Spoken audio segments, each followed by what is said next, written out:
It is my honor to welcome distinguished participants to this conference on Ahmad Massoud and the future of Afghanistan. Thank you to the conference participants of Gonville and Keyes College, Cambridge.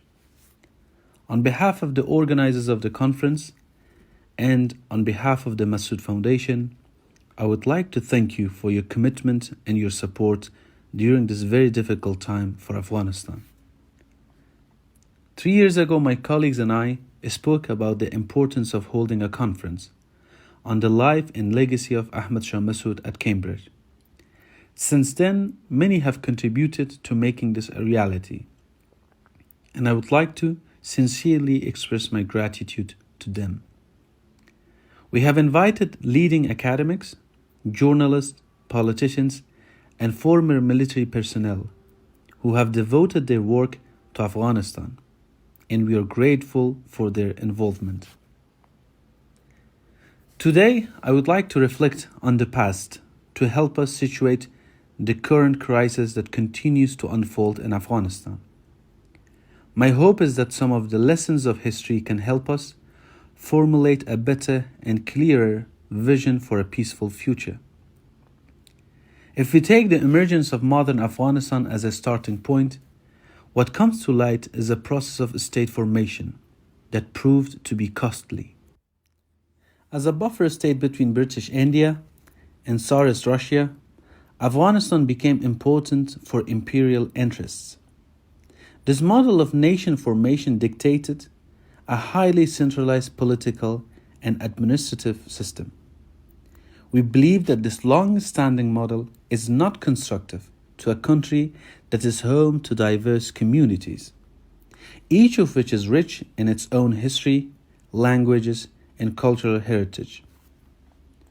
History has proven that nation-state formation that has sought to construct a homogeneous and singular character for entire population of people is impractical. Since the early 1900s, when this system was institutionalized, Afghanistan experienced several breakdowns of the state system, the most salient of which we see from the events of this last month. These breakdowns come at a great cost to the people of the country. A realistic and pragmatic approach is necessary, and we believe that the decentralized political and administrative system is the best way forward. Based on this model, local communities will have the power to elect their local leaders and hold them accountable. People will also have the ability to take an active part in policy making at the local community level. This model has existed in Afghanistan over the last century in varying degrees.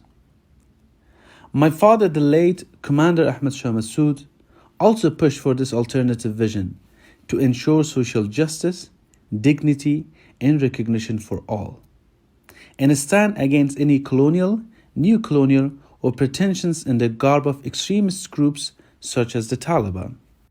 Since taking over Kabul on the 15th of August, the Taliban, through acts of terror and destruction, are once again engaged in ongoing atrocities against different communities. They are standing against the fundamental rights of women and of our girls receiving their education. The Taliban have made our country a refuge for international terrorism, and one that is isolated and regressive. Alongside the men and women of Afghanistan, we stand firmly against the Taliban's foreign ideology. We have seen women leading the opposition on the ground in standing up for their rights. We want an Afghanistan that is inclusive, one that preserves and promotes the rights of women, one that is not isolated but connected, a country that has productive relationship with the region and with the world. We have formed the National Resistance Front to continue the path of our forefathers and realize the aspiration of the people of Afghanistan.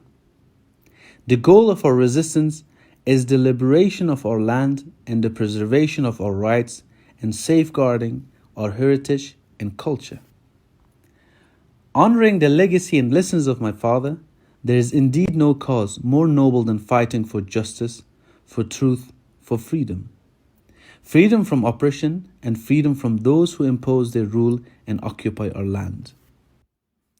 Through the series of conferences inaugurated today on the life and legacy of Ahmad Shah Massoud, we can be better informed in ways we can formulate a vision for an alternative future, where the will of the people will serve as its foundation. Let us use our time today to discuss and plan the important work for tomorrow and every day after, until we arrive at our ultimate goal, which is a free and prosperous Afghanistan. Thank you.